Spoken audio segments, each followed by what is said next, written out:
peut-être ça va revenir. Mais nous allons prier. Amen. Et pendant que nous sommes debout, nous allons aller dans Genèse chapitre 12. Genèse chapitre 12. Et nous allons lire à partir du verset 1 à 3. Genèse chapitre 12, verset 1 à 3. Et si vous l'avez, vous pouvez dire Amen. Et si vous êtes en train d'arriver, vous pouvez aussi arriver à l'écran. La Bible dit à partir du verset 1 à 3, la Bible dit, l'Éternel dit à Abraham, va-t'en de ton pays, de ta patrie et de la maison de ton père, dans le pays que je te montrerai. Je ferai de toi une grande nation et je te bénirai, je rendrai ton nom grand et tu seras une source de bénédiction. Je bénirai ceux qui te béniront et je maudirai ceux qui te maudiront. Et toutes les familles de la terre seront bénies en toi. Alors prions tous ensemble aujourd'hui. Seigneur Jésus, nous voulons te bénir encore une fois. Merci pour ta présence en ces lieux. Merci pour ta joie que nous ressentons dans nos cœurs, Seigneur. Je te prie maintenant, Seigneur, de prendre le contrôle des moments qui vont suivre encore une fois, de glorifier ta parole, glorifier ton nom parmi nous. Père, que ta parole, Seigneur, Papa, transperce nos cœurs, qu'elle germe, qu'elle produise des fruits, que ces fruits nous conduisent à la vie éternelle. Aide-moi à délivrer ceci avec amour, compassion et autorité, Seigneur Jésus. Aide-moi, Seigneur, Papa, à disparaître et que toi seul paraisse, Seigneur. Au nom de Jésus-Christ, nous prions et nous disons tous au nom de Jésus. Au nom de Jésus. Alléluia. Et vous pouvez vous asseoir dans la présence du Seigneur aujourd'hui. Amen. Et nous allons parler en fait de certaines choses. Et certains d'entre vous, vous connaissez un peu ce passage que on l'a déjà lu, beaucoup l'ont déjà enseigné. Mais je crois que le Seigneur, en notre terme, va nous parler ce soir. Amen. Je crois que le Seigneur va nous amener à une autre dimension de notre relation avec lui. Amen. Parfait. Alléluia. Et tout commence en d'autres termes avec ce passage-là. On voit qu'Abraham, il a une vision du Seigneur Jésus. Hein? Le Seigneur lui parle. Je me suis toujours posé la question quand le Seigneur disait, l'Éternel dit à Abraham, hein, comment est-ce qu'il entendait une voix? Est-ce qu'il y a quelqu'un qui apparaissait pour lui parler? Est-ce qu'il entendait? En tout cas, il avait quelque chose. Il avait une représentation. Il entendait en fait du Seigneur. Et nous voulons aussi entendre du Seigneur. Est-ce qu'il y a des gens ici qui veulent entendre du Seigneur? Amen. C'est-à-dire que quand Dieu te parle, tu sais que c'est lui. Amen. Amen. Alléluia. Nous voulons entendre ceci. Et le Seigneur lui parle, mais quand le Seigneur lui parle, le Seigneur va lui demander quelque chose d'assez bizarre, ou du moins quelque chose d'assez inhabituel. Le Seigneur lui dit, va-t'en de ton pays, de la patrie de ta patrie, de la maison de ton père, dans le pays que je te montrerai. Dieu lui parle et Dieu lui demande de partir, en d'autres termes. Dieu lui demande de quitter ce qu'il a toujours eu, l'endroit dans lequel il a toujours vécu. Dieu dit quitte. Hein? Et au verset 2, le Seigneur donne maintenant ce qu'on appelle la promesse. Hein? Quand Dieu t'appelle, il vient avec une promesse. Tu sais, des fois j'ai envie de... je ne sais pas si c'est vraiment le titre approprié, mais si on peut dire ceci, partir de rien, littéralement, et avoir beaucoup avec le Seigneur. Partir de rien et avoir beaucoup. Et Abraham, en d'autres termes, le Seigneur l'appelle dans un état, disons, bizarre, un état stérile, parce qu'il n'avait pas d'enfant, sa femme était stérile. Mais Dieu lui dit, quitte, abandonne tout ce que tu avais. En fait, comme en appelant Élisée, Élisée a abandonné tout ce qu'il avait et il a suivi Élie. Et Dieu donne maintenant ce qu'on appelle la promesse. Dieu dit, je ferai de toi une grande nation et je te bénirai et je rendrai ton nom grand. Et tu seras une source de bénédiction. Ici, nous voyons l'appel, elle est caractérisée, ou du moins la bénédiction, elle a plusieurs phases. 1, tu vas être une grande nation. 2, tu seras béni. 4, 3, ton nom sera grand. Et 4e point, tu seras une source de bénédiction. Tu sais, quand Dieu t'appelle, des promesses viennent avec. Des fois, nous regardons la vie chrétienne et nous avons l'impression qu'elle est stérile. Nous avons l'impression qu'elle ne produit pas. Nous avons l'impression que Dieu nous appelle, c'est probablement pour que nous souffrions. Non! Quand Dieu nous appelle, mes frères et sœurs, il y a des promesses qui viennent avec. Amen. Quand Dieu t'appelle, ce n'est pas pour te faire souffrir. Mais quand Dieu t'appelle, c'est pour te bénir, en fait. Et si Dieu vous a appelé ce soir, laissez-moi vous dire que ce même Dieu qui vous a appelé, c'est le même Dieu qui va aussi vous bénir et vous rencontrer au lieu même de vos besoins. Et il dit ceci au verset 3, je bénirai ceux qui te béniront et je maudirai ceux qui te maudiront et toutes les familles de la terre seront bénies en toi. Cette source de bénédiction bénédiction était caractérisée par ceci. C'est-à-dire que toute personne qui veut avoir la bénédiction, étant un être humain ou étant une famille, si tu veux la bénédiction, ça va passer par Abraham. Et Dieu l'appelle et il avait en d'autres termes cette promesse. Alors, quelle promesse as-tu du Seigneur ce soir? Parce qu'il est capable. Amen. Il est capable. Et quand il t'appelle, c'est parce qu'il veut vraiment te bénir. Mais tout cela commence avec cette vision que le Seigneur donne à Abraham. Mais rien ne s'est passé cela pendant des années. Certes, il avait des bénédictions matérielles, mais à la source de bénédiction dont on parle ici, c'était en fait avoir une descendance. Parce que chez les Juifs, il y a la bénédiction matérielle, il y a la bénédiction financière, il y a aussi la bénédiction spirituelle. Et cette bénédiction spirituelle, c'est que Abraham allait léguer tout ce qu'il avait de matériel, de financier et de spirituel à quelqu'un, à un de ses descendants. Mais il n'avait pas ceci. Donc l'appel du Seigneur avec Abraham commence avec une vision. Mais pendant qu'il a cette vision, plusieurs années passent et rien ne se passe. Et je suis convaincu qu'il y a des gens ici, que Dieu vous a fait des promesses, mais ça fait plusieurs années, ça fait plusieurs mois que vous n'avez même pas encore vu le Seigneur agir. Ça fait plusieurs mois que tu n'as même pas vu comme une espèce de goutte d'eau de ce que le Seigneur t'a promis. Mais je vais encourager quelqu'un ce soir pour te dire encore une fois, le Dieu que nous servons n'est un Dieu qui ne faillit jamais. Il est fidèle et ce qu'il dit, il veille sur sa parole pour l'accomplir. Tu peux lui faire confiance. Et Abraham devait probablement être fatigué en attendant l'accomplissement de cette bénédiction. Et des fois, le peuple de Dieu, nous sommes aussi fatigués. Lorsque la promesse arrive, le temps de l'accomplissement de la promesse et du moment de l'émission de la promesse, il y a un temps et dans ce temps-là, beaucoup vont faire ce qu'on appelle des erreurs. Beaucoup vont faire littéralement ce qu'eux ils veulent faire et ils vont avoir ce qu'on appelle la volonté permissive du Seigneur et non avoir ce qu'on appelle la volonté parfaite du Seigneur. Peuple de Dieu, savez-vous que vous pouvez forcer la main de Dieu? Savez-vous que vous pouvez avoir des choses que le Seigneur n'a pas prévu de te donner en d'autres termes? Tu peux forcer le Seigneur et il va te donner ce que tu veux, mais ça sera un peu malheureusement à tes risques et périls. Maintenant, Abraham devait être fatigué en attendant l'accomplissement de cette bénédiction. Dans Genèse chapitre 13, verset 8, la Bible dit, Abraham dit à Lot, qu'il n'y ait point, je te prie, de dispute entre moi et toi, ni entre mes bergers et tes bergers, car nous sommes frères. Tout le pays n'est-il pas devant toi? Sépare-toi donc de moi, et si tu vas à gauche, j'irai à droite. Si tu vas à droite, j'irai à gauche. Lot, plutôt Abraham, sort, oui, il finit par obéir au Seigneur, il quitte la maison de son père, il quitte la patrie de son père, et il va en d'autres termes dans le pays que le Seigneur l'appelle. Mais la Bible dit qu'il part avec Lot. Il part avec Lot. Dans l'appel au préalable, Lot n'est pas mentionné. Dieu dit, quitte la maison de ton père, quitte ta patrie, quitte ton pays. Vous savez, quand tu utilises ce passage, tu vas te rendre compte de quelque chose. Dieu dit, quitte ton pays. C'est largement suffisant. Mais Dieu dit, quitte ton pays, quitte ta patrie, quitte la maison de ton père. Pourquoi Dieu insiste-t-il ainsi? Tout simplement parce que ce n'est pas un déménagement forcément physique. Certes, ça l'est, mais c'est aussi un déménagement spirituel. Il devait abandonner les vaines façons de vivre qu'il a héritées de sa famille, en d'autres termes. Et tu sais, quand Dieu t'appelle, Dieu veut que tu abandonnes certaines choses qui se faisaient dans ta famille, qui se faisaient dans la culture. Dieu veut que tu abandonnes tout ça, en fait, pour pouvoir entrer dans la pleine bénédiction du Seigneur. Quand j'ai donné ma vie à Dieu, il y avait certaines traditions dans ma famille qui ne sont pas forcément bibliques, mais il fallait que je le coupe si je veux voir, en d'autres termes, la bénédiction du Seigneur dans ma vie. Beaucoup de personnes ont de gros appels dans leur vie. Beaucoup de personnes ont de grosses promesses dans leur vie. Mais parce qu'ils sont encore attachés à certaines vaines façons de vivre, ils n'ont pas encore quitté la maison de leur Père. Amen. Physiquement, ils ne sont plus dans la maison de leur Père, mais spirituellement, ils sont encore attachés aux vaines façons de vivre. Maintenant, Abraham quitte. Mais Dieu ne lui a pas dit, il finit par quitter, c'est bon. Mais Dieu ne lui a pas dit, pars avec Lot. Il part avec Lot, mais Lot va être une source de problème pour notre cher Abraham. Mes frères et sœurs, beaucoup d'entre nous, nous traînons avec nous notre Lot. Un premier obstacle de ta bénédiction, de tes promesses dans le Seigneur, c'est Lot. Amen. Lot.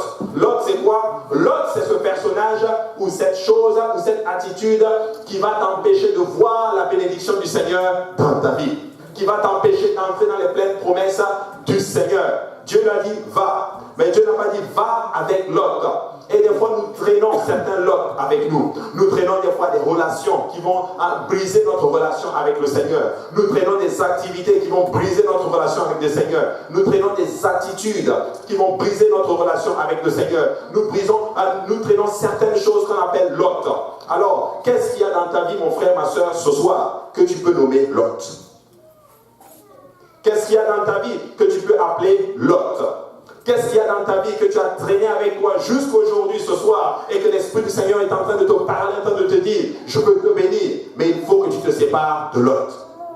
Mais cette séparation avec Lot a été douloureuse avec de notre cher Abraham. Il se retrouve dans ce contexte. La Bible dit que les troupeaux de Lot étaient nombreux, ceux d'Abraham aussi, mais il commençait à avoir des problèmes entre eux et il fallait se séparer. Ça devait être douloureux. Et là, Abraham dit à son neveu Lot, écoute, si tu vas à droite, je vais à gauche. Si tu vas à gauche, moi je vais à droite. Et là, ils se séparent. Et tout le pays n'est-il pas devant toi? Sépare-toi donc de moi. Si tu vas à gauche, j'irai à droite. Et si tu vas à droite, j'irai à gauche. Voici ce qui arrive lorsque nous traînons des choses que le Seigneur ne veut pas que tu traînes. Tu vas te retrouver à un moment donné à te séparer de ces choses et ça va être douloureux. Mais moi, je ne veux pas que tu souffres aujourd'hui. Alléluia. Et là, au verset 11, la Bible dit ceci. Lot choisit pour lui toutes les plaines du Jourdain et il s'avança vers l'Orient. C'est ainsi qu'ils se séparèrent l'un de l'autre. Abraham habita dans le pays de Canaan et Lot dans le pays de la plaine et dressa ses tentes jusqu'à Sodome. Les gens de Sodome étaient méchants et des grands pécheurs contre l'Éternel. Et là, ils se séparent. Abraham prend une direction, mais Lot, la Bible dit qu'il regarde. Il regarde la contrée, et la Bible dit que cette contrée ressemblait à un jardin arrosé de l'Éternel. Ça ressemblait à quelque chose que Dieu lui-même avait préparé. Et il va dans la direction de Sodome. Et la Bible appuie spécifiquement que les gens de Sodome étaient méchants. Lot n'a pas consulté le Seigneur avant de prendre la décision. Lot a brisé certains principes pour prendre des décisions dans sa vie.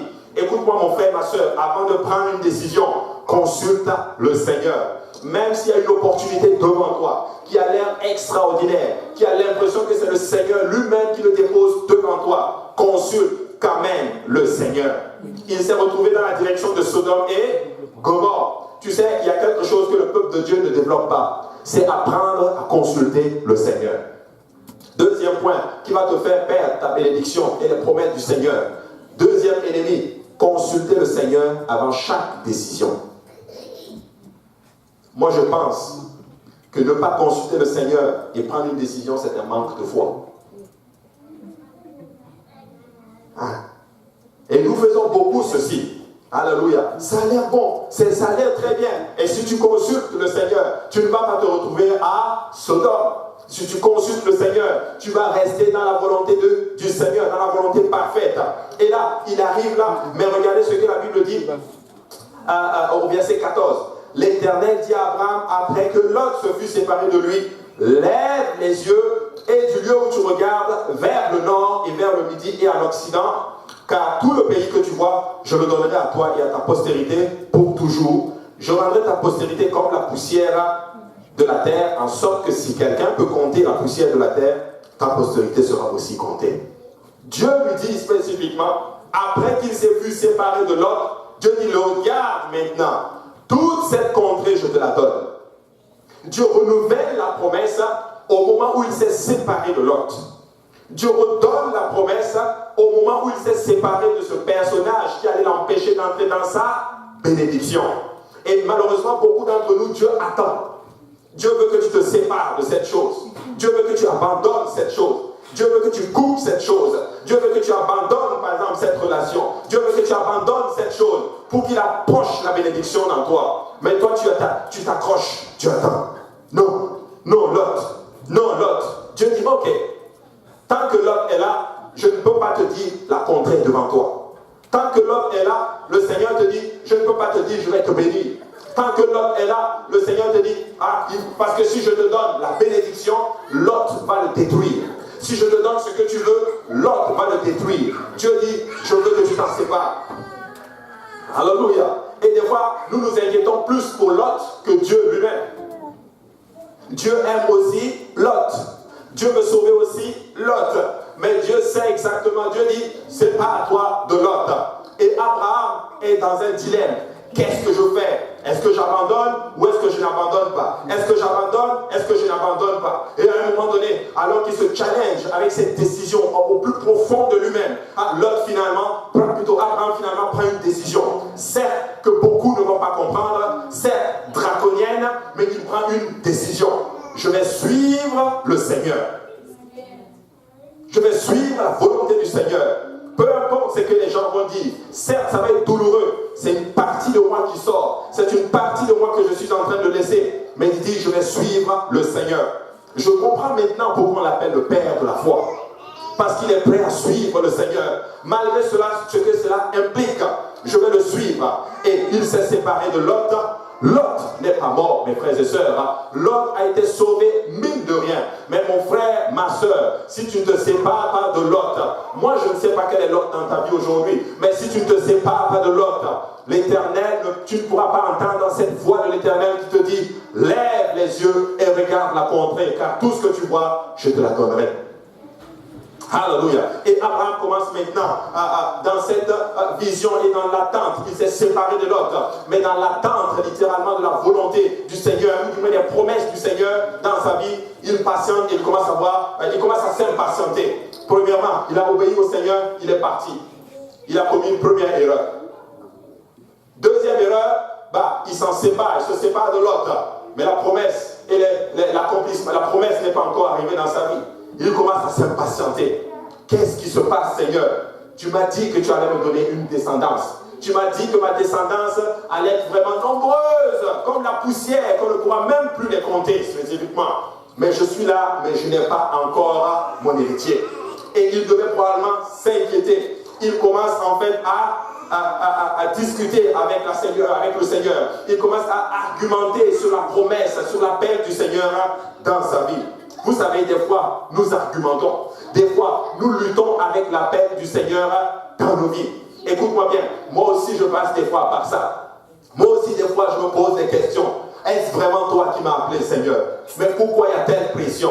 Pourquoi je suis encore... oui, tu as dit que tu allais nous bénir. Tu as dit que tu vas faire telle chose. Mais pourquoi les pressions sont encore là? Pourquoi le monde encore pousse encore? Pourquoi mes pensées sont encore dans le monde? Pourquoi mes pensées sont encore dans le passé? Pourquoi j'ai encore envie de retourner en Égypte? Et tu commences à lutter avec toi-même. Tu commences à lutter avec toi-même. Et cette guerre est à l'intérieur de toi. Tu viens à l'église, tu es content, tu sautes, tu danses. Mais personne ne sait qu'à l'intérieur de toi, il y a une bataille. Il y a quelque chose qui lutte encore une fois. Tu te poses des questions, tu te dis après ce service, j'abandonne l'église. Après ce service, je retourne et je fais mes choses.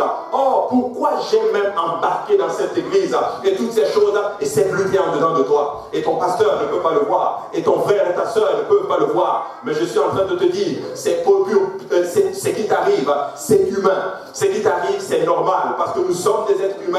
Mais parce que tu as été appelé par le Seigneur, le diable voit l'appel que le Seigneur a mis sur toi. Et il veut, en notre terme, te sortir de la voie du Seigneur. Mais je veux dire à toi, à mon frère et à ma soeur, qui lutte avec ses pensées à l'intérieur de lui-même, c'est le Seigneur qui t'a appelé. Et il s'appelle Jésus-Christ. Alléluia. Écoute la voix de l'Éternel. N'écoute pas ces voix qui veulent te faire sortir de la voie de l'Éternel. Et je suis là avec la parole du Seigneur pour taire la voix de l'ennemi dans ta vie. N'écoute pas la voix de l'ennemi. Écoute la voix du Seigneur. Abraham commence à lutter. Il a des problèmes avec la vision. À Genèse chapitre 15, au verset 2, la Bible dit, Abraham répondit, Seigneur éternel, que me donneras-tu? Je m'en vais sans enfant. Et l'héritier de ma maison, c'est Eliezer de Damas. Et Abraham dit, voici, tu ne m'as pas donné de postérité, et celui qui est né dans ma maison sera mon héritier. Abraham commence à trouver un plan B. Il va aider le Seigneur à accomplir sa promesse. Seigneur, moi je ne peux pas avoir d'enfant. Ma femme est stérile et je suis avancé en âge. Écoute-moi Seigneur, comme je ne peux pas avoir d'enfant, j'ai un héritier, il s'appelle Eliezer. C'est lui qui va me remplacer. Hein? C'est lui qui va prendre ma place. C'est lui qui va prendre la place que j'aurais voulu donner à mon fils biologique, spécifiquement, à mon héritier. Tu sais, des fois, nous marchons comme ceci, et lorsque nous ne voyons pas la promesse du Seigneur dans nos vies, nous voulons chercher ce qu'on appelle des alternatives. Écoute-moi bien, tu n'as pas besoin d'aider Dieu à accomplir sa promesse. Dieu sait ce qu'il t'a dit, et Dieu sait pourquoi il te l'a dit, et il sait quand il va l'accomplir, et il le fait ainsi pour que tout le monde sache que c'est lui qui t'a appelé, et que c'est lui, en d'autres termes, qui va te le donner. Dieu toujours t'appelle à partir de rien, vers beaucoup. Mais beaucoup de personnes, c'est là que leur foi s'éteint. C'est là qu'ils perdent avec le Seigneur. Dieu les appelle, ils sont contents, ils sont enthousiastes avec l'appel du Seigneur. Mais lorsqu'ils commencent à marcher et qu'ils ne voient absolument rien du tout, ils commencent à trouver ce qu'on appelle des alternatives pour avoir leur bénédiction. Tu n'as pas besoin de faire ceci. Dieu sait ce qu'il a pour toi en d'autres termes. Dieu sait pourquoi il t'a appelé, si tu peux juste continuer à marcher. Il dit, voici, tu ne m'as pas donné d'héritier. Au verset 4, alors la parole de l'Éternel lui fut adressée ainsi. Ce n'est pas lui qui sera ton héritier, mais c'est celui qui sortira de tes entrailles qui sera ton héritier. Dieu est plus clair maintenant. Dieu dit, un enfant va sortir de tes entrailles. Il est avancé en âge. Sa femme est stérile. Et Dieu dit qu'un enfant va sortir de tes entrailles. Dieu est en train de dire spécifiquement, ce qui est impossible aux hommes, mais possible. Ce qui est impossible aux hommes est possible à Dieu. Dieu est en train de montrer quelque chose à Abraham. Ce que tu ne peux pas avoir naturellement, moi je peux te le donner surnaturellement en fait. Je t'ai appelé, c'est moi qui ai conçu le corps, tu ne peux pas avoir d'enfant, mais moi je te dis que tu vas avoir un enfant. Et Dieu apparaît des fois dans des moments de stérilité comme ceci. Dans des moments où tu penses que ça ne va pas fonctionner. Dans des moments où tu te dis, no way, impossible. Ça ne peut juste pas fonctionner. Il y a des personnes à qui moi je dis, Dieu va faire ceci. Eux-mêmes ils disent que non, Dieu ne va pas le faire. C'est-à-dire Dieu ne peut pas le faire. C'est-à-dire qu'ils n'ont pas la foi. Dieu dit, je vais te bénir. Je vais te donner un enfant. Non, Seigneur. Non, Eliezer, il est aussi. Dieu dit, je vais te donner un enfant. C'est ça la foi. La foi, c'est ceci, mon frère, ma soeur. C'est croire en quelque chose dans lequel il n'y a pas de preuve. Et la définition biblique, c'est la ferme assurance des choses qu'on espère. Une démonstration de celles qu'on ne voit pas. Mes frères et sœurs, moi je ne sais pas qu'est-ce que Dieu vous a promis. Mais écoute-moi bien, si Dieu t'a promis quelque chose et qu'à l'intérieur de toi ça a l'air farfelu, c'est vraiment de la folie, c'est trop grand pour que ton esprit puisse le contenir, c'est probablement Dieu. Alléluia. C'est probablement Dieu. C'est lui, parce que quand l'appel du Seigneur arrive, la promesse arrive, ça ne fait juste pas de sens, mes frères et sœurs. Mais Dieu est en train de parler à quelqu'un aujourd'hui. Il va faire ce qu'il t'a promis de faire. S'il te plaît, marche encore pour le Seigneur. Et fais-lui totalement confiance. Alors, Dieu dit, c'est ton héritier, il va sortir de tes entrailles. Au verset 5, et après l'avoir conduit dehors, il dit, regarde vers le ciel et compte les étoiles. Si tu peux les compter, il lui dit, telle sera ta postérité. Abraham eut confiance en l'Éternel, qu'il le lui imputa à justice. La Bible dit qu'il lui a fait confiance. La confiance, ce n'est pas juste dire je te fais confiance. La confiance, c'est dire Seigneur, moi je n'ai pas d'enfant. Mais même si tu ne me donnes pas d'enfant, ce que tu décides pour moi, je suis en accord. On va marcher ensemble. On va quand même marcher ensemble. Je me rappelle où le Seigneur c'est vraiment récemment que le Seigneur m'a montré cette dimension de la foi. Vous savez, quand nous donnons notre vie à Dieu, il y a une dimension, un don, une mesure de foi qu'il nous donne à tout un chacun. Ça, c'est biblique. Quand j'ai donné ma vie à Dieu, pour la première fois, j'étais musulman, très ancré dedans. Et là, je suis arrivé dans ma chambre la veille, le lendemain. Et là, il y avait plein de pensées dans ma tête. On se battait, je me battais avec moi-même. Qu'est-ce que tu as fait? Tu vas aller en enfer. Tu vas aller en enfer. L'islam dit que l'apostasie, c'est l'enfer. Et ça se bousculait au-dedans de moi. Au-dedans de moi. Mes frères et sœurs, je ne connaissais pas la Bible. Je ne connaissais pas ce que je sais aujourd'hui. Je n'avais même pas vous, les frères et sœurs, pour m'encourager. J'étais seul dans ma chambre. Mais comme une force me dit, Je lui ai donné ma vie. Je fais encore un autre pas. J'avance. Peu importe ce qui va se passer, j'assume. Quelqu'un doit faire un autre pas encore avec le Seigneur. Encore un autre pas. Peut-être que tu ne vois pas les choses autour de toi. Fais encore un autre pas. Même si tu as l'impression que c'est tout noir, c'est vide. Un autre pas. Un autre pas. Un autre pas. Et un temps viendra. Quand il va ouvrir les choses devant toi, tu vas dire, waouh, je te remercie de m'avoir donné la force de faire encore un autre pas. Mais voici comment les enfants de Dieu fonctionnent maintenant. Un autre pas. C'est noir devant eux. Non, je ne peux pas avancer, c'est trop sombre. C'est trop sombre. C'est trop sombre. Avance. Avance. Non, je ne peux pas. Non, je recule. Je retourne en arrière. Je retourne en arrière. Et ils reviennent au même point. Les mêmes problèmes reviennent. La même déception revient. Je parlais avec quelqu'un cette semaine et la personne m'a beaucoup dit. Elle m'a dit quelque chose qui a frappé mon esprit. Ma tête était vraiment, je dis Seigneur, pourquoi c'est comme ceci? Et le Seigneur me montre en d'autres termes que ce n'est pas vraiment, c'est vraiment nous les fautifs. Hein? La personne a fait beaucoup de gaffes dans sa vie. Elle s'est retrouvée, la personne s'est retrouvée avec elle a fait beaucoup de mauvais choix. Et puis là j'arrive, j'étais en train de parler avec la personne. Et la personne me dit, je ne veux plus me concentrer sur ces choses et toutes ces choses parce que je me suis concentré là-dessus et je me retrouve toujours toute seule. Et là, j'étais assis. Et là, je me suis dit, le Seigneur est bon. Dans le plus profond de moi, c'était ceci.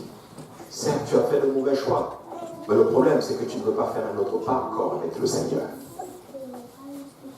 Tu dois avancer avec Dieu. Même si tu ne vois pas ce que le Seigneur a devant toi, tu dois faire un autre pas. Abraham eut confiance. Quand on a confiance, on marche juste. Quand on a confiance, on ne questionne pas Dieu. Quand on a confiance, on fait ce que Dieu nous demande de faire. Quand on a confiance, littéralement, on ne murmure pas sur l'appel du Seigneur. Quand on a confiance, on avance juste. Finalement, sa femme Sarai suggère un plan B, ce qu'on appelle la plus grande erreur de notre cher Abraham. Genèse chapitre 16, verset 1, la Bible dit, Sarai, femme d'Abraham, ne lui avait point donné d'enfant. Elle avait une servante égyptienne nommée Agar. Et Sarai dit à Abraham, voici, l'Éternel m'a rendu stérile. Viens, je te prie vers ma servante, peut-être aurai-je par elle des enfants. Je n'ai jamais compris maman Sarai. Elle-même n'était même pas sûre que c'était la bonne solution. Comment je le sais? Parce qu'elle dit peut-être. Va voir Sarai. Peut-être. Si tu n'es pas convaincu par quelque chose, pourquoi tu le fais? Peut-être. Peut-être qu'elle va voir l'enfant. Allons-y. Mais pourquoi tu y vas? Dieu a dit l'enfant va venir de tes entrailles. Maman Sarai arrive et dit ceci, écoute, peut-être seulement tu vas avoir l'enfant, va vers Sarai. Et monsieur ne dit pas non. Je sais, Sarai dit, va Agar, mais monsieur Abraham ne dit pas non. Il ne dit pas, chérie, moi j'ai entendu la voix de l'Éternel. Il m'a parlé dans Genèse chapitre 15, verset 6. Il m'a dit, l'enfant qui va venir de tes entrailles. Non, monsieur est allé voir maman Agar. Et elle a eu l'enfant. Il a eu l'enfant avec elle. Écoute-moi bien, tu n'as pas besoin d'aider le Seigneur à accomplir sa promesse. Ça a été la plus grosse erreur de notre cher Abraham. Une grosse erreur terrible. Moi, je pense que Sarai, plutôt Agar, était une belle femme. Amen. Je vais vous montrer quelque chose. La Bible dit spécifiquement que Sarai était belle. La Bible dit qu'elle était fort belle. Le mot qui est utilisé, ça veut dire qu'elle était vraiment belle. Que même les rois la désiraient. Ça, vous savez, ça c'est dans la Bible. Mais On lui dit, va voir Agar, il va quand même. Tu as une belle femme chez toi, que même les rois veulent. Alléluia. Est-ce que vous voulez ce que je veux vous montrer ici? Pour dire toutes ces choses qu'on cherche, même si tu es la plus belle femme ou le plus beau mari, à un moment donné, si tu ne fais pas attention, tu risques de désirer quelqu'un d'autre. Pour vous montrer que, vous savez, ce n'est pas ça la finalité. Toi, fais attention, tu n'as pas encore. Tu n'as pas encore tu dis, mais coupez cette partie-là pour pas qu'elle entende. Non, je plaisante. Je plaisante. Elle a déjà dit oui. Hein? Elle a déjà dit oui. Hein? Il va vers elle. Agar devait être une belle femme. Le diable ne va pas te tenter avec quelque chose que tu n'aimes pas. Il va venir avec quelque chose. Moi, ce n'est pas écrit dans la Bible, mais je suis convaincu que Abraham convoitait un peu Agar. Je suis sûr. Je suis sûr et certain. Et comme Sarai a dit, vas-y. Elle dit, toi-même tu m'as dit d'y aller. Vraiment merci. Moi je voulais te dire, mais je ne savais pas comment le faire. Mais tu es trop inspiré, ma vie. L'Esprit du Seigneur avec toi. Ça c'est prophétique. Il va voir Agar. Écoutez, ça c'est arrivé quand il a désobéi le Seigneur et qu'il est parti de Canaan et qu'il est parti en Égypte. Fais attention des décisions que tu prends et de ce que tu ramènes lorsque tu désobéis à Dieu. Lorsque tu sors des plans de Dieu, fais attention avec ce que tu reviens avec, en fait. Nous devons faire attention. Faisons attention aux choix que nous faisons. Tu n'avais pas besoin, monsieur Abraham, d'aller vers Agar. Dieu t'a dit qu'il va donner un enfant. Tu n'as pas besoin de l'aider à accomplir sa promesse. Alléluia. Abraham dit, voici, tu ne m'as pas donné, va vers, plutôt verset 16, et Sarai dit, voici l'Éternel m'a rendu seul, voici je te prie vers ma servante, peut-être aurais-je Abraham, au verset à la fin, Abraham écouta la voix de Sarai. 13 ans plus tard, Dieu va donner à d'autres termes le miracle à notre cher Abraham. Finalement, l'enfant arrive, et c'est Isaac. Mais avant que Isaac arrive, Ismaël était déjà là, qui était ce qu'on appelle le fruit de la chair, le fruit du désir humain, le fruit de la volonté humaine. Et ça, c'est ce que j'appelle la volonté permissive de Dieu. Il a cherché tellement l'enfant qu'il a fini par avoir le désir de son cœur. Et probablement que quand Ismaël est né, écoutez, l'enfant s'appelle même Ismaël. Vous voyez ce que ça veut dire? L'Éternel a entendu ma prière. Le voilà. Dieu lui-même a entendu ma prière. C'est Dieu lui-même qui m'a dit. C'est un ange qui a donné le nom d'Ismaël. Et tout le monde disait que le père a eu un enfant. On est vraiment content. Le miracle, le temps attendu est finalement arrivé. Ce n'était pas la volonté du Seigneur. Pas la volonté du Seigneur. C'était la volonté d'Abraham. Et là, Abraham commence en d'autres termes. Il se retrouve avec deux situations entre les mains. Isaac et Ismaël. La volonté de la chair et la volonté de Dieu. Cohabitant ensemble dans la même maison. Et ça commence à être un problème. Mes frères et sœurs, qu'est-ce que tu désires vraiment à un point que tu es même prêt à transgresser la parole du Seigneur pour l'avoir? Genèse chapitre 17 et 17, la Bible dit, Abraham tomba sur sa face, il rit, il dit en son cœur, naîtra-t-il un fils à un homme de 100 ans, et Sarah, âgée de 90 ans, enfantera-t-elle? Dieu apparaît maintenant et Dieu dit, voici l'enfant va arriver. Tu as eu ton enfant, tu as eu Ismaël, tu as fini? Oui. Ok, maintenant moi je vais te donner ma volonté. Et il rit. Non, Seigneur, à l'intérieur de lui-même, est-ce moi qui suis âgé, j'aurai un enfant? Et ma femme est âgée. Elle est stérile. Sarai peut-elle enfanter? Oui, Sarah peut enfanter. Parce que ce qui est impossible aux hommes est possible à Dieu. Il rit. Pourquoi? Parce qu'à un moment donné, avec le temps qui passe, il doute.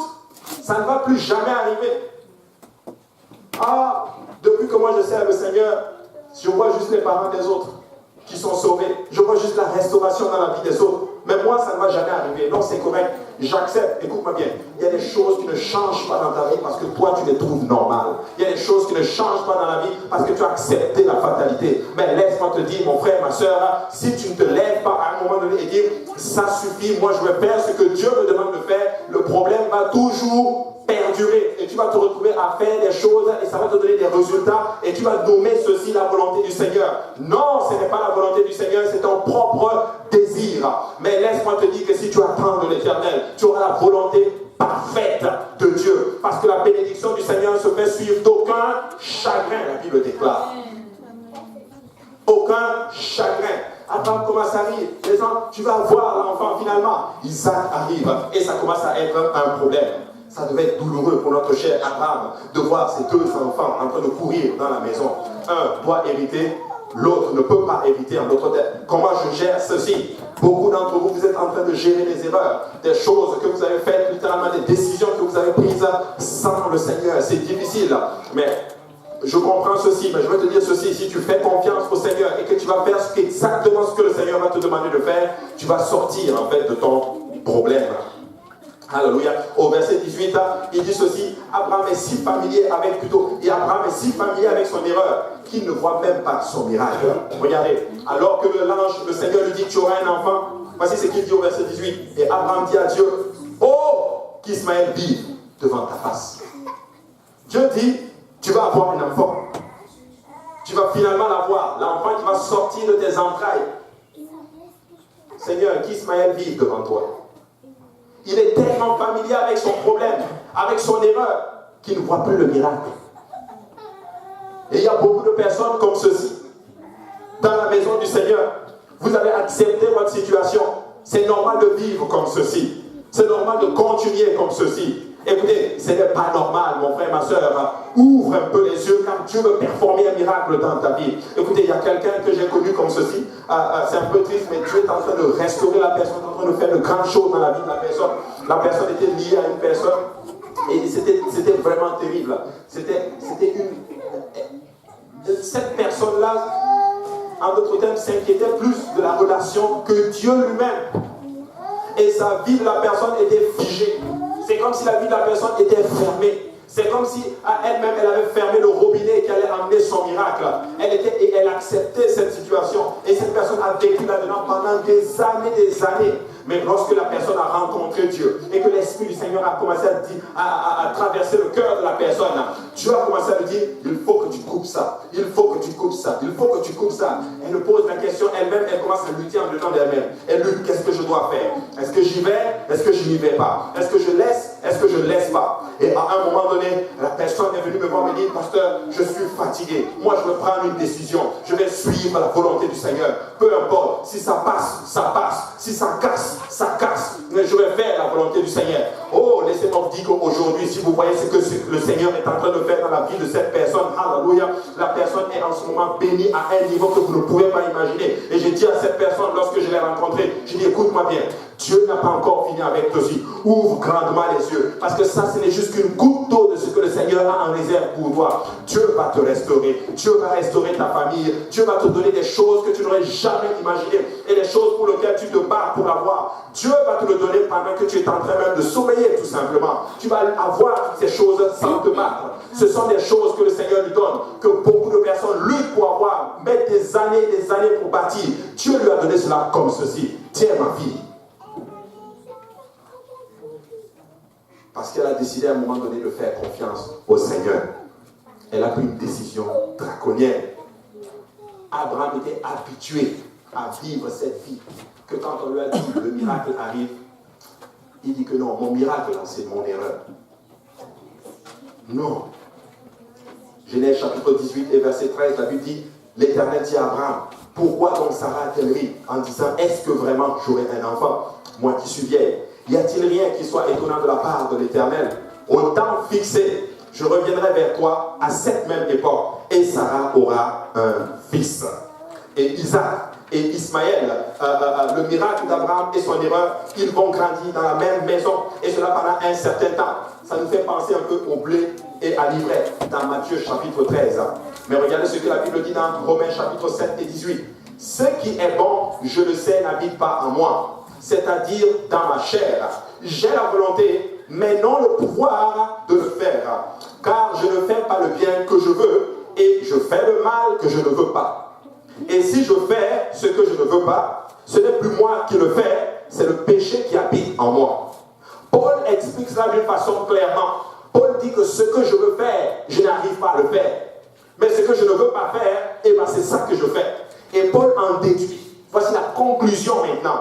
Il y a quelque chose qui contrôle mes membres. Il y a quelque chose en moi. Et il appelle cela le péché. Mes frères et sœurs, le péché va t'amener à faire des choses que tu ne veux même pas faire. Certaines personnes sont venues me voir et m'ont dit ceci: pasteur, ce que tu prêches, nous on entend. Cette parole rentre en dedans de nous. Nous on lit la parole du Seigneur. Tu fais l'étude biblique, ça entre en dedans de nous. Mais quand je sors, je n'y arrive pas. Je ne sais pas qu'est-ce qui m'arrive. Je retourne dans les mêmes choses, je tombe dans les mêmes choses. Et là j'ai compris, ce que Paul est en train de dire est réel. Peuple de Dieu, le péché te cherche. Le diable te cherche pour te cribler comme le froment. Mais si tu laisses l'Esprit du Seigneur entrer en dedans de toi, si tu suis cette parole, alléluia, Dieu va te donner la force de vaincre le péché. Écoute, il n'a pas enlevé la loi du péché. Il t'a donné une autre loi par laquelle tu dois vivre. La loi de l'Esprit du Seigneur. Voilà pourquoi tu dois avoir le Saint-Esprit. Et quand tu as le Saint-Esprit, tu dois laisser l'Esprit du Seigneur prendre le contrôle sur tes membres. Tu dois laisser la parole de Dieu entrer en dedans de toi, te transformer et t'amener en d'autres termes au niveau à laquelle le Seigneur t'appelle. Mais je vais dire à quelqu'un, beaucoup d'entre vous, vous laissez le monde vous submerger au lieu de laisser la parole de Dieu vous submerger. Dieu veut te toucher. Dieu veut que son esprit prenne le contrôle sur toi. Mais laisse-moi te dire, toi c'est la chair. Tu sors, tu entends la parole du Seigneur, mais quand tu sors, c'est encore la même chose. Mon frère, ma soeur, Dieu veut te toucher. Laisse la parole du Seigneur, l'esprit du Seigneur prendre le contrôle. Et il dit ceci, il dit, si je fais ce que je ne veux pas, ce n'est plus moi qui le fais, c'est le péché. Et il va plus loin. Il dit, le péché habite en moi. Écoute-moi bien. Dieu va enlever le péché qui habite en toi et laisser son esprit habiter en toi. Amen. Voici pourquoi il vient. Il dit, j'habite désormais en vous pour t'aider à vaincre tous les jours le péché. Amen. Alléluia. Car il dit ceci, je trouve donc en moi cette loi. Quand je me fais le bien, le mal est attaché à moi. Paul appelle cela une loi. Il dit que quand je veux faire le bien, c'est le mal qui est attaché à moi. Tu te rends compte que depuis que tu as commencé à servir Dieu, alors que tu veux venir à l'église, le mal commence à t'attacher. Quand tu veux venir à l'église, bizarrement, tes amis dans le monde commencent à t'appeler. Oh, il y a after ici. Oh, il y a quelque chose ici. Bizarre. Alors que tu veux faire la volonté du Seigneur, les persécutions commencent tout simplement. Parce que le diable le voit, c'est une loi. Mais écoute-moi, il y a aussi une loi qu'on appelle la loi de l'esprit de vie. Si tu laisses cette loi te submerger, tu vas dominer le péché, bien que le péché te cherche pour te cribler. Alléluia. Il dit ceci, car je prends plaisir à la loi de Dieu, selon l'homme intérieur. Mais je vois dans mes membres une autre loi, qui lutte contre la loi et de mon entendement, et qui me rend captif de la loi du péché qui est dans mes membres. Et il dit ceci, misérable que je suis, qui me délivrera du corps de cette mort? Grâce soit rendue à Dieu par Jésus-Christ notre Seigneur. Ainsi donc moi-même, je suis par l'entendement esclave de la loi de Dieu et je suis par la chair esclave de la loi du péché. Paul dit ceci, il dit, misérable que je suis, le corps que j'ai est complètement soumis à une loi qu'on appelle la loi du péché. La chair aime les choses qui ne glorifient pas le Seigneur.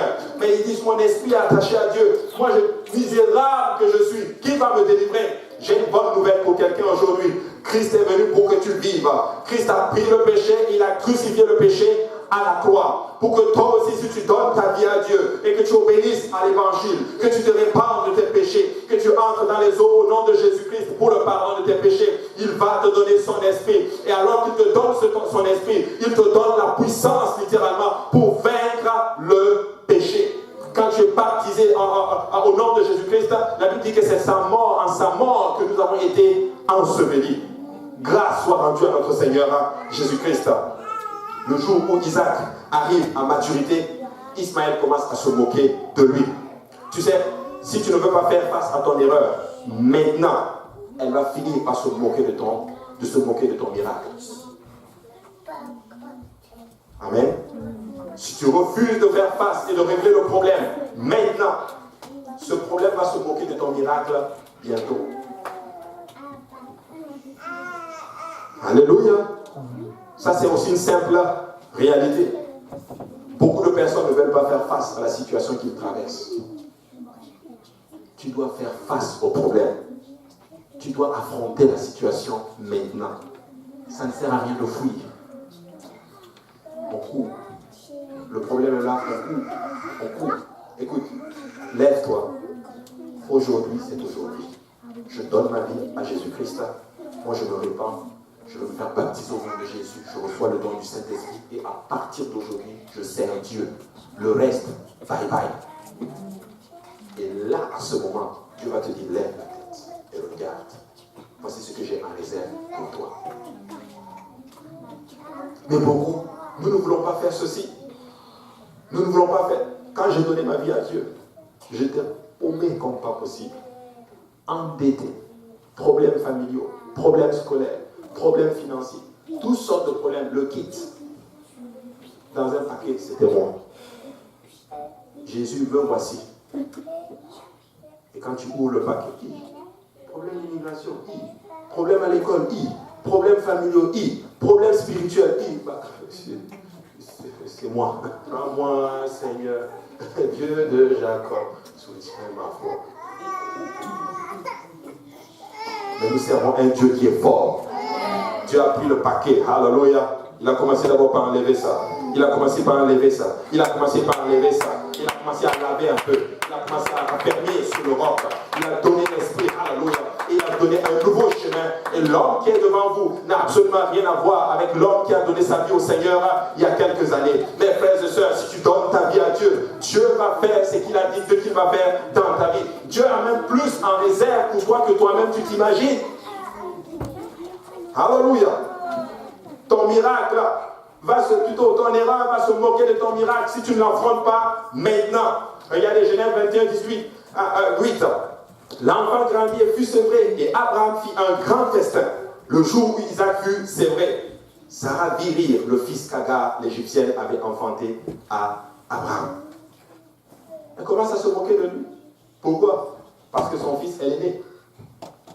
Normalement, selon la loi, c'est lui qui doit hériter. Parce que monsieur ne veut pas affronter la situation. Il a tenu cette situation pendant 13 ans. Pendant 13 ans. Ça fait combien de temps que tu traînes le même problème? On te parle. On te parle. La parole de Dieu te parle.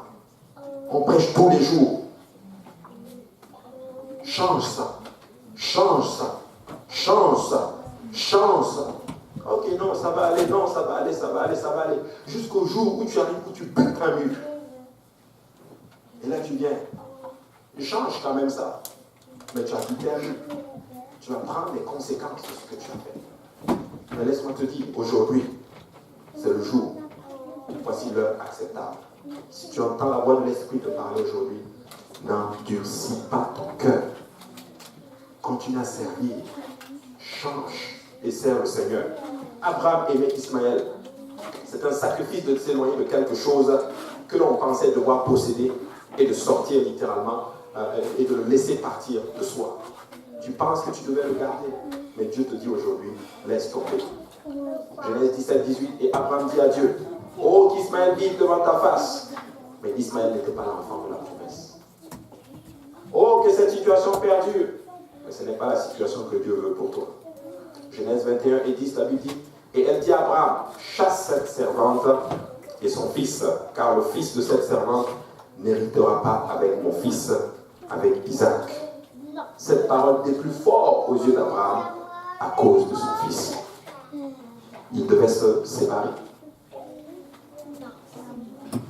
Mais c'était la chose à faire. Ça fait mal lorsque on se sépare des choses que Dieu nous demande de laisser. Ça fait mal, mais tu dois laisser. Je t'assure, si tu ne laisses pas, ça va finir par te tuer. ça va finir par engloutir littéralement le miracle. Il y en a qui luttent beaucoup avec la parole. Non, moi je ne pense pas comme vous. Non, moi je ne pense pas ceci, j'ai ma propre pensée. Si je devais voir mes propres pensées, je serais très loin d'ici. Tu dois apprendre à enlever quelque part tes propres pensées et apprendre la pensée du Seigneur. Et finalement, Dieu demande à Abraham de rendre son miracle au Seigneur. Le miracle arrive. Dieu lui dit finalement, donne-moi le miracle. Des fois, Dieu va te demander aussi encore certaines choses que lui-même t'a déjà données. Il va te dire, donne-moi. Pour voir à quel niveau tu es. Genèse chapitre 22 et 2, Dieu dit, prends ton fils, ton unique, celui que tu aimes, Isaac, va-t'en au pays de Morisha, et là, offre-le-moi en holocauste, car sur l'une des montagnes que je te dirai. Il a attendu l'enfant longtemps. Dieu arrive, Dieu dit, donne-moi l'enfant. Je vous dis, qu'est-ce qui empêche des fois aussi nos bénédictions? C'est quand Dieu arrive, Dieu dit, donne-moi. C'est vrai, moi-même tu m'as demandé, je t'ai donné. Et redonne-le-moi. Non, Seigneur, c'est-à-dire que, mais c'est toi-même qui me l'as donné, non? Donne-le-moi. Donne-moi Isaac. Je vais vous dire ce que je crois. Je pense qu'il aimait tellement Isaac que Isaac a pris la place de Dieu dans sa vie. Écoute-moi ceci, s'il y a une chose qui a pris la place de Dieu dans ta vie ce soir, donne-le à Jésus. Amen. Donne-le au Seigneur. Nous ne voulons pas donner au Seigneur. Ah non, Seigneur, non, je ne peux pas te donner. Mais si tu ne donnes pas, tu vas louper cette chance d'avoir la révélation de qui est le Seigneur. Jéhovah, Jireh. Amen. Tout est une question de donner. En fait, le point, la conclusion de cette leçon ce soir, s'il te plaît, donne à Dieu ce qu'il te demande de lui donner. Amen. Donne-lui pour pouvoir voir ce que le Seigneur a en réserve pour toi. Dieu lui dit, donne-moi Isaac. La Bible dit qu'il se lève de bon matin. Il ne parle même pas à sa femme. Chérie, ça va? Tu as bien dormi? Ok, je vais sacrifier Isaac. Et nous revenons. Et je reviens. D'accord? Je vais aller le tuer et puis je reviens. D'accord? Dors bien. Hein? Est-ce que tu veux un sandwich après? Je peux passer à métro, je te l'achète. Non! Il s'est levé le matin. Il a pris Isaac. Et il est parti. Il n'a pas dit ceci à Sarah. Vous savez pourquoi? Parce que s'il le disait à Sarah, Sarah allait dire, tu es fou. Tu ne peux pas partir avec mon fils. Je ne vais pas te laisser partir avec cet enfant. Et Saraï, qui est une bonne femme, allait devenir une mauvaise femme, tout simplement parce qu'elle allait empêcher un homme de Dieu d'accomplir la volonté du Seigneur. Des fois, tu dois enlever autour de toi toute situation qui va t'empêcher de faire la volonté du Seigneur. Écoute, des fois, si tu sais qu'en disant à telle personne quelque chose que Dieu t'a demandé de faire, s'il te plaît, ne le dis pas. Va le faire et tu viens dire finalement le Seigneur m'avait demandé de le faire. C'est pourquoi? Tout simplement parce que tu veux faire la volonté du Seigneur. Quand ils sont arrivés au pied de la montagne, la Bible dit ceci, Abraham se retourna vers ses serviteurs. Restez ici, moi et le petit, nous allons vers la montagne, nous allons adorer le Seigneur et nous allons revenir. Écoutez, la clé se trouve, c'est nous allons revenir. C'était vraiment un homme de foi. Alléluia. Dieu l'appelle, il part. Alléluia. Il fait une erreur, il revient. Il donne sa vie au Seigneur. Voici maintenant la révélation d'un homme de foi. Quelqu'un qui commet une erreur et qui réalise son erreur, il change de voie et il revient sur la voie de l'Éternel et il continue sa marche avec le Seigneur. Alors c'est le temps pour toi. Peu importe les erreurs que tu as faites, reviens dans les voies de l'Éternel. Je monte avec Isaac, même si le Seigneur le tue, j'ai la foi. Au nom de Jésus-Christ, je reviendrai avec le petit. Parce que l'Éternel m'a donné une promesse. Beaucoup d'entre vous, vous ne croyez pas. Vous croyez que vous croyez. Hein? Non, je crois. je crois. Non, moi je crois. Regarde, je suis même à l'église. Je crois. jusqu'à ce que Dieu te dise, donne-moi ça. Donne-moi ça. Que vas-tu faire? Donne-moi Isaac. Il est monté sur la montagne et il était prêt à sacrifier Isaac. Mais regardez ce qu'il retrouve quand il est sur la montagne. Vous savez, quand Dieu le fait, Dieu multiplie ses miracles pour bénir les autres. Dieu ne lui a pas donné un miracle juste pour lui, mais Dieu lui a donné un miracle qui allait s'étendre pour tous les autres. Genèse chapitre 22 et 16. Et il dit, je le jure par moi-même, parole de l'Éternel, parce que tu as fait cela et que tu ne m'as pas refusé ton fils, ton unique, je te bénirai et je multiplierai ta postérité comme les étoiles du ciel et comme le sable qui est sur le bord de la mer, et ta postérité possédera la porte de ses ennemis. Toutes les nations de la terre seront bénies en ta postérité parce que tu as obéi à ma voix. Question de don. Et je veux te dire ce que le Seigneur te demande ce soir, que tu te donnes toi-même à lui. Amen. Si tu te donnes à Dieu, je peux te garantir qu'il va te donner quelque chose qui sort de ta pensée. Il va résoudre des situations que toi-même tu n'imagines même pas que c'était un problème dans ta vie. Mais si tu veux garder, toujours lutter avec la parole de Dieu, je ne veux pas prophétiser mal, mais ce serait avec tes risques, à tes risques et périls.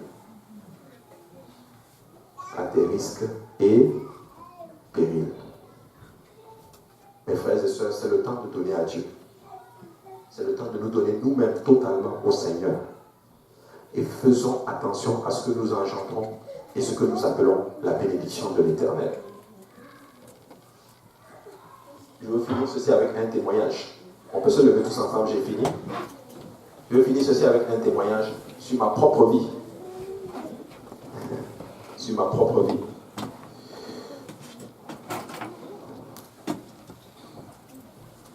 Il y a quelques années, ma femme, à l'époque, on n'avait pas de véhicule à l'époque.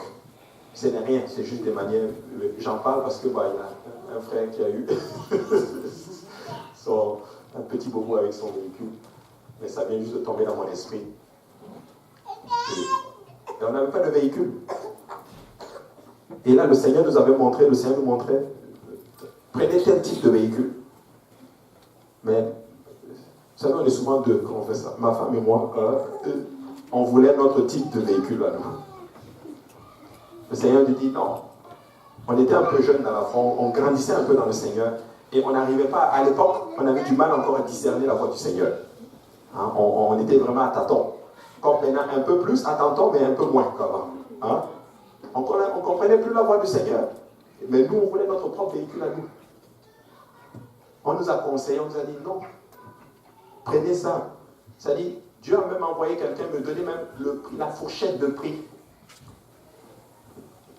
Mais comme j'étais tellement entêté, vous savez ce qui s'est passé? Dieu a amené même un serviteur de Dieu qui m'a prophétisé le désir de mon cœur. Qui m'a dit, va prendre cette voiture. J'ai dit, voilà. Et je suis allé acheter cette voiture. J'ai dépassé même la fourchette. La voiture n'a même pas fait 6 mois. Perte totale. Quelqu'un a pris, c'était prêté juste pour aller petite course, pas loin d'ici, partir, boum. J'ai même revu encore les photos d'énervement de la voiture, c'était en 2014. La voiture a fait un tonneau en plein hiver. Les enfants venaient de naître. On n'avait pas de véhicule, rien. Je me rappelle, c'est le frère Emmerich qui venait tout le temps nous chercher. Il habitait à côté, vraiment merci, il habitait à côté. Il venait tout le temps nous chercher pour nous amener à l'église. La volonté permissive de Dieu. Tu sais, si Dieu te demande de faire quelque chose, please, fais-le. Please, fais-le.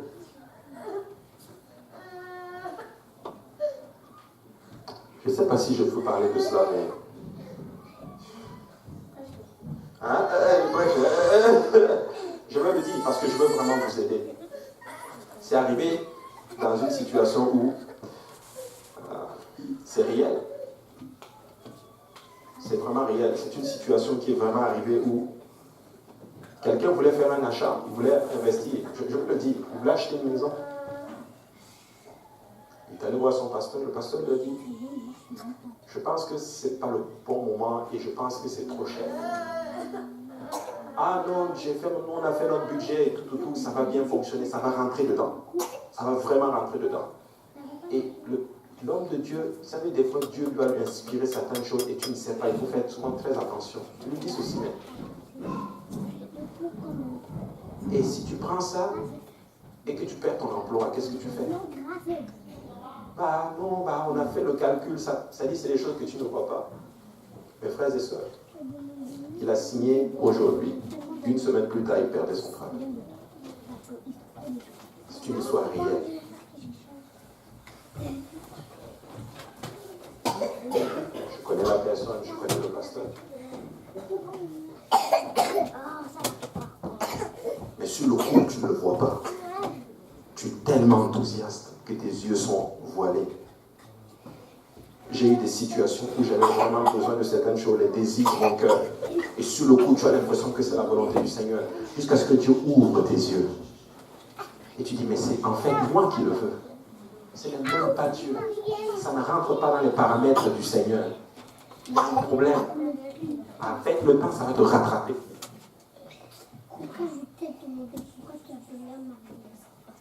S'il vous plaît, suivons Dieu.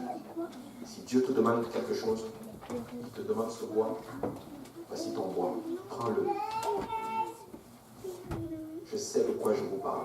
J'ai fait beaucoup de gaffes dans ma vie.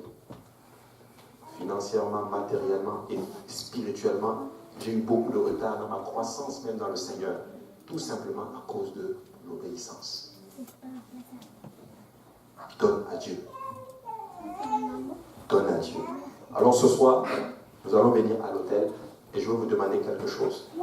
Tu vas parler à Dieu. Tu n'as pas besoin de me dire ce que Dieu te demande de lui donner. Je veux que tu me fasses cette décision, cette promesse. Seigneur, je vais te le donner. Et tu vas venir et tu vas un jour témoigner de ce que le Seigneur aura fait dans ta vie. Alléluia. Voici le chemin de la bénédiction. Amen.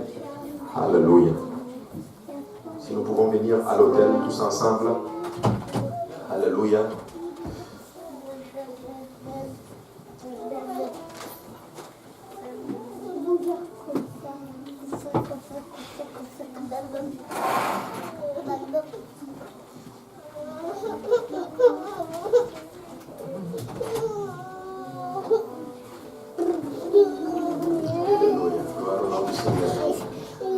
Alléluia.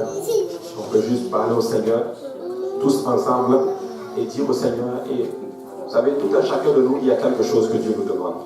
Moi aussi, Dieu me demande certaines choses. Dis, Seigneur, donne-moi la force de te laisser. Donne-moi la force de te le donner. Je te le donne, Seigneur. N'aie pas peur. N'aie pas peur. Tu ne vas pas t'enfoncer dans un gouffre. Je t'assure, tu ne vas pas t'enfoncer dans un gouffre. Donne. Donne. Laisse. Parce que si tu ne donnes pas, je t'assure, tu vas perdre. Et tu vas le regretter à un moment donné.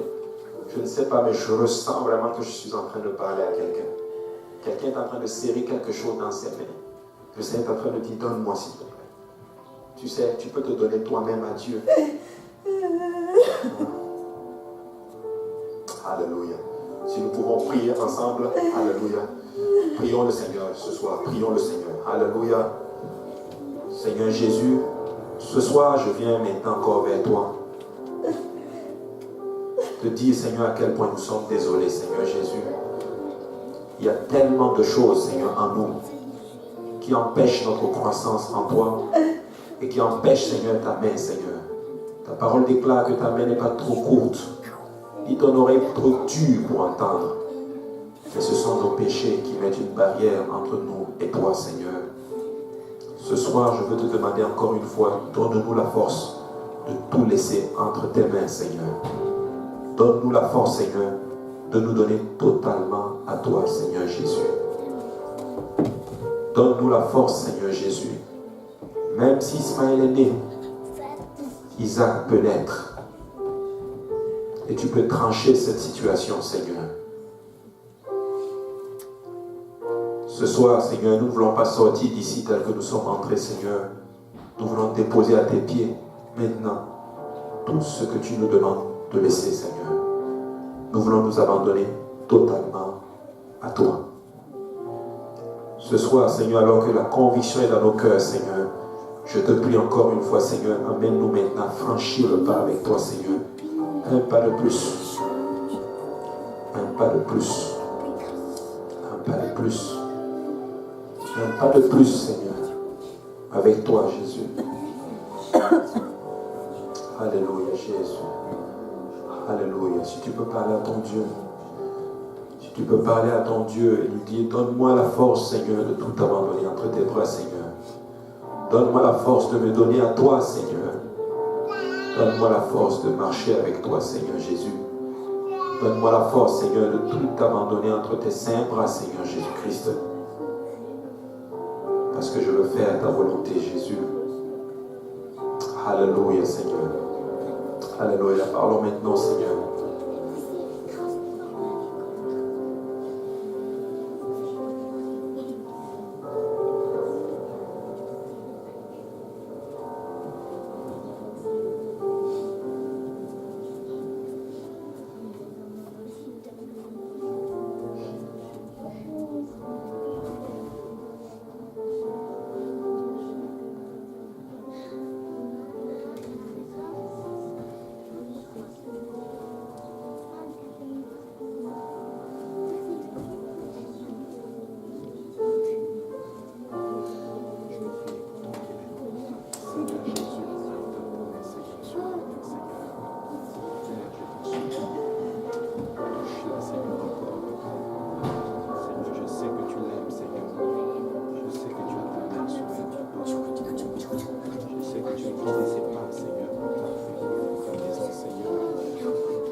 Il est en train de dribbler quoi.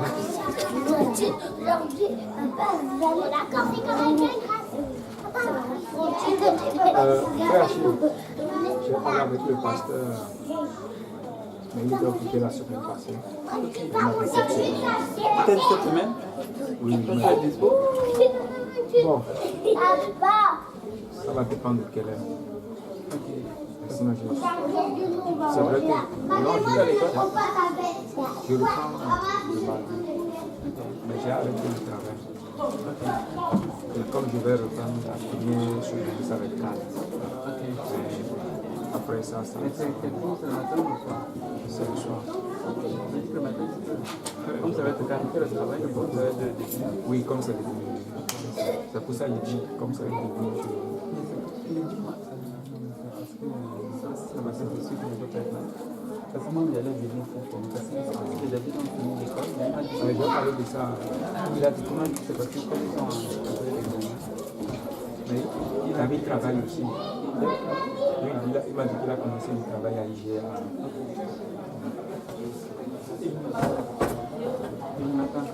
Il a commencé. Et je m'attends.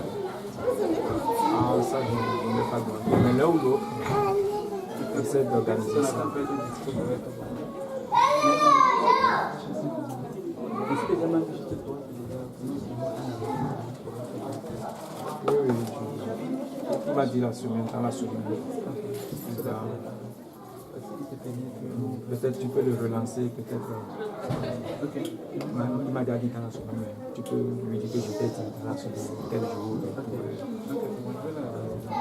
même demain, ils veulent le voir. Ça, c'est un avantage.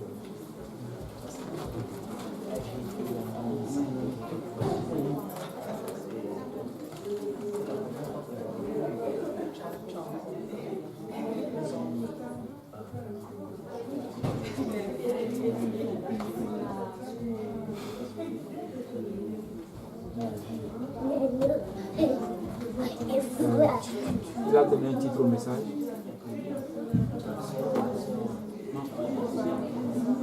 On va lui demander. Tu vas voir ça et tu vas mettre les titres pour le matin et pour le soir. Parce que Le j'ai matin, juste. on a déjà posté sur post. On a appelé ça ce vendredi. pour le foie du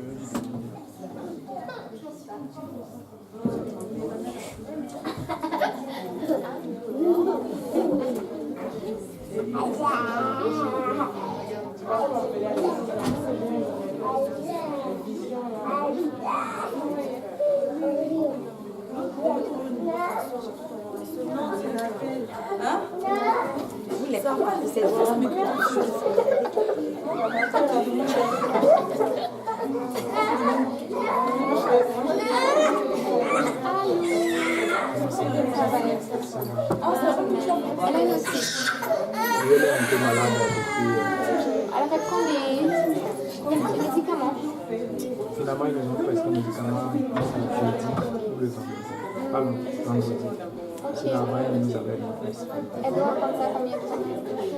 10 jours. C'est un antibiotique. Combien de jours? C'est le deuxième. Lui et moi, là, on va. Là, elle se sent beaucoup mieux que En plus, c'est férié. parce que ça a commencé le. On ne peut pas dire qu'on ne vient pas à la maison. Et vous avez remarqué comment elle pleuvait beaucoup? Elle avait la fièvre. Constamment. Tous ensemble. Constamment, elle avait la fièvre. Il fallait lui donner du Ah oui, l'après-midi, j'ai marqué tout. Mais quand on est parti à l'hôpital, ça avait laissé à réaliser qu'elle avait. Laisse-moi la On est parti une fois, ils nous ont dit qu'il n'y a rien. Que c'est du Saint-Virus. Je vais rentrer, je donner le Tylenol. ne pas jeter. Tu viens jouer au soccer ce soir? Au parc. Ou bien nous trouver chez toi, il y a des Le même compétitions. parc là, là où il y a le terrain de basket. Tu partais pour ta balle et puis tu allais courir là-bas. Ah non, ta balle c'était ici. Ta balle de basket. Voilà où tu allais courir. C'est à quelle heure? Ben, souvent on mettait ça de 21h. Comme ça, mais comme il a plu, je ne sais pas s'il vient de finir de pleuvoir. C'est le gazon synthétique.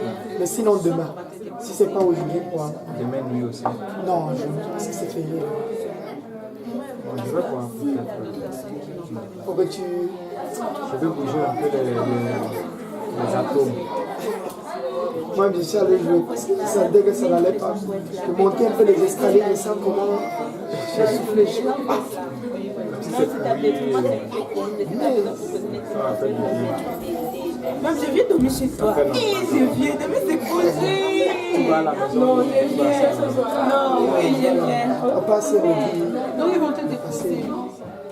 Après, Mais il faut faire les courses, non? Il faut qu'on aille faire les courses. c'est pas la température. Mais ça va. Il faisait bon aujourd'hui, c'est très bon. Mais ça fait ma Je vais mais peut-être ça faire dépend, moi je t'achète même si tu les oui,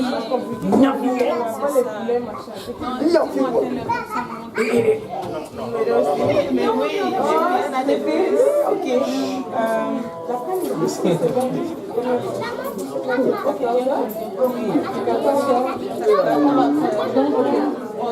Mais moi, je m'en vais à la maison, l'autre là, je vais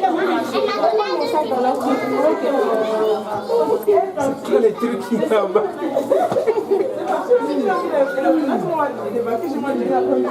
Ça me fait plaisir.